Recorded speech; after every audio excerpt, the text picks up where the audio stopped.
Bismillahir Rahmanir Rahim. Alhamdulillah wassalatu wassalamu ala Rasulillah. Assalamu alaikum wa rahmatullahi ta'ala wa barakatuhu. Today we're gonna continue our discussion what Allah is telling to the Jews in Medina in this Quran. And we have seen verse 40 and 41 in the last two episodes. And today we're gonna talk about verse number 42. Here Allah is telling Bani Israel or the Jews in Medina, telling them, لا تلبسوا الحق بالباطل. Do not mix the truth with the falsehood. لا تلبسوا الحق بالباطل وتكتموا الحق. And do not hide the truth وأنتم تعلمون, knowingly. So just in few words, see how valuable information it is that Allah is telling us. ولا تلبسوا الحق بالباطل. Qatada said in this tafsir of this verse is that do not mix the Judaism and Christianity with Islam. لا تلبسوا الحق بالباطل. Judaism has undergone lots of corruption in their scriptures.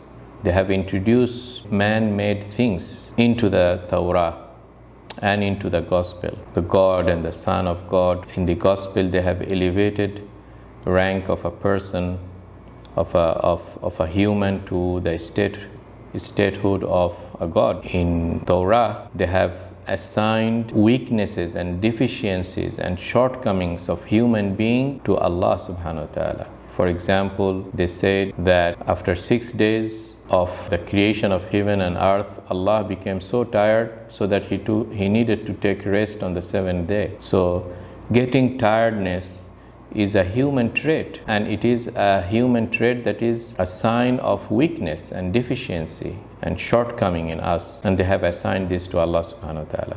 So you see, these are clear corruptions in Judaism and Christianity. So do not mix this corruption with what is there in Islam, which is truth. لا تلبسوا الحق بالباطل. You see, there is the truth, which is the Quran, and batil, which is this type of man-made insertions in the Torah and Gospel. So do not try to do that. لا تلبسوا الحق بالباطل.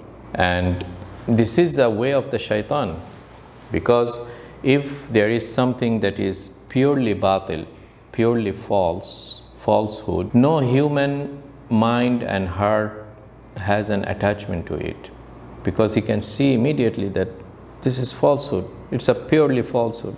So in order to sell the falsehood, they need to mix it up, sugarcoat it with some elements of truth. And this has been always the ways of the shaitan. When he wants to come to you, let's say wine, for example, he will not expose the falsehood side first. No, first he will say that this brings some kind of health. It will raise some kind of health. You are in a very cold place. It will provide some warmth to you. So it will start to mix the falsehood with some elements of truth in order to package it and sell it to you. So do not do it. لا تلبسوا الحق بالباطل. And we have now heard about the attempt of bringing what they call a mixture, like a blending machine. You bring elements of Judaism, elements of Christianity and Islam, and just print the whole 3 books into one book and build a place of worship.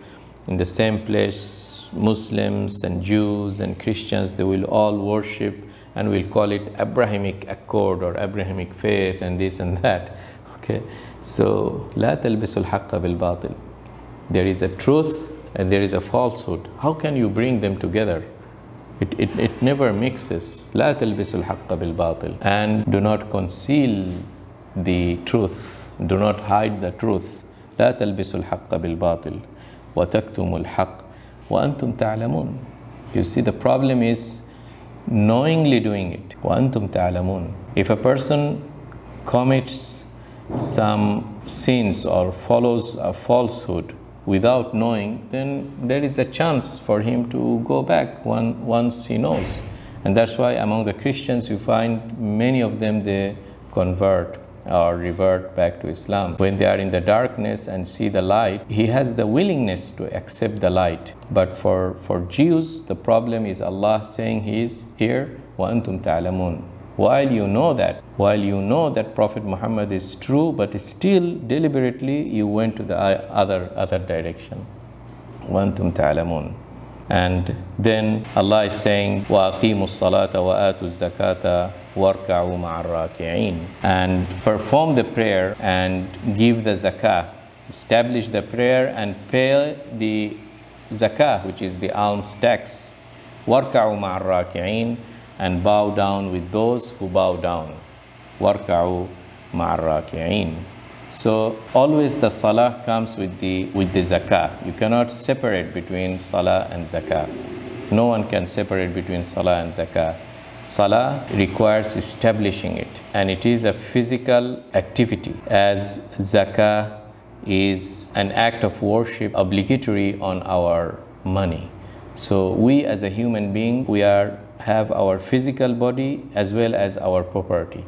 And in both of these two sides, we need to show our respect, and there are obligations, and that's what is as-salah wa atu az-zakah wa aqimu as-salata wa atu az-zakah. And finally Allah says warka'u ma'ar raki'in, means Allah is telling the Jews that pray with the Muslims in Medina, meaning that become one of them, become among the best of the people at that time, who are the companions of the Prophet. Warka'u ma'ar raki'in, pray with them, accept the truth. You now know clearly that this is the right Prophet, so pray with them. Warka'u ma'ar raki'in. Inshallah, we'll continue next time. Wassalamu alaikum wa rahmatullahi ta'ala wa barakatuhu.